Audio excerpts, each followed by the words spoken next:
উচ্চবিলাস তো থাকতে হবে। উচ্চবিলাস না থাকলে, আকাঙ্ক্ষা যদি বেশি না হয়, উন্নয়নের দিকে তো যাওয়া যাবে না। আর বিশেষ করে বিগত দিনের দেশ যতটুকু পিছিয়েছে, সেখান থেকে স্যালভেজ করে সামনের দিকে যেতে হলে আপনাকে তো বিনিয়োগ করতে হবে। আপনি বিনিয়োগ না হলে প্রবৃদ্ধি হবে না, কর্মসংস্থান হবে না, দেশের উন্নয়ন হবে না।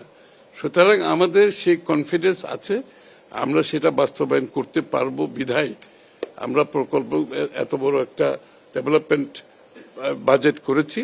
আশা করি সকলের সহযোগিতায়, সততার মাধ্যমে, প্রফেশনালিজমের মাধ্যমে এটা করা সম্ভব। আপনার এটা হচ্ছে একটা গভর্নমেন্টের কমিটমেন্টের ব্যাপার, এবং আপনারা দেখতে পাচ্ছেন 3 মাসের মধ্যে একটি সরকার কতগুলো সিদ্ধান্ত দিয়েছে, কতগুলো সিদ্ধান্ত বাস্তবায়ন করেছে 3 মাসের মধ্যে।